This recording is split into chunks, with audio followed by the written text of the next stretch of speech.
आज आपण बनवणार आहोत एक खूपच चविष्ट आणि अगदी सोपी कढीपत्त्याची चटणी.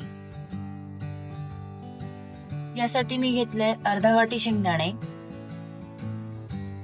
पाव वाटी तीळ, अर्धा वाटी सुकं खोबरं, 8 ते 10 लसूण पाकळ्या, अर्धा वाटी भाजलेली चणा डाळ, थोडी चिंच,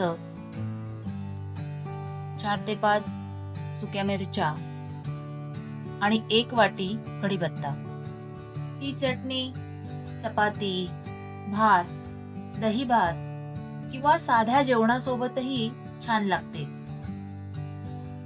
सगळ्यात आधी शेंगदाणे, सुके खोबरे, तीळ, लाल मिरच्या आणि कढीपत्ता मंद आचेवर कोरडे भाजून घेऊया.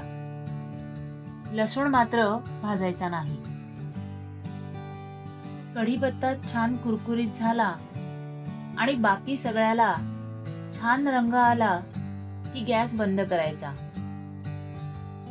थंड झाल्यावर मिक्सरमध्ये भाजलेली चणा डाळ, चिंच, लसूण, चवीनुसार मीठ आणि बाकी सगळे भाजलेले पदार्थ घालून कोरडंच वाटून घ्यायचं. आणि बस, आपली कुरकुरीत आणि खूपच चविष्ट कढीपत्त्याची चटणी तयार. ही एकदा करून ठेवली की साधं जेवणही थोडं खास वाटतं.